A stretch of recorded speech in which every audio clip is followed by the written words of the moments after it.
This is Blake Levine, and today's educational talk is about depression and bipolar and heroin, and this book that I've written that teaches many lessons about mental illness and addiction.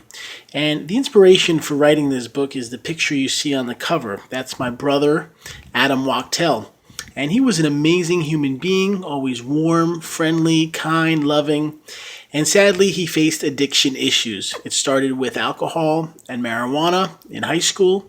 It would lead to lots of other types of drugs, lots of partying, things like Molly, and eventually opiates, and then heroin. And sadly, at age 27, about 2.5 years ago, he died of a heroin overdose.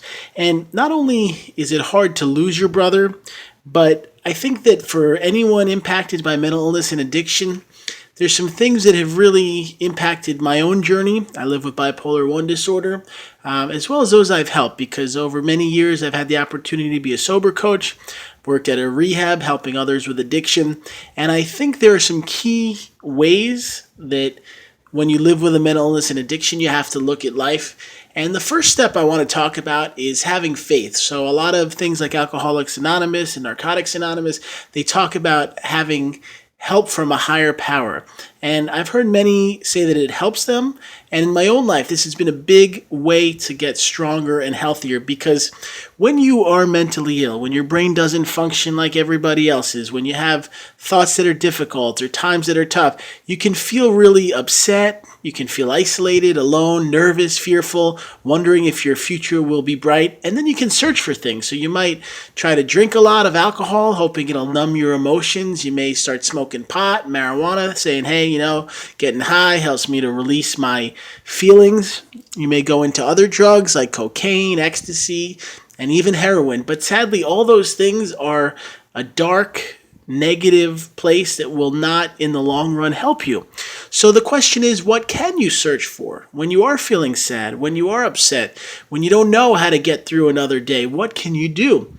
Well, in my own life, I started a relationship with God, and it's grown stronger and stronger every day. I'm often praying. I'm praying for other people, for myself, for those I know, and even some that I haven't even met, because I believe that faith and prayer is one of the best tools to help us get through difficult times. And I think there's been days where I wonder, hey, is it all going to work out? Or how am I going to get through this? Or can I overcome that obstacle? And having a relationship with God allows you to deal with what you're facing.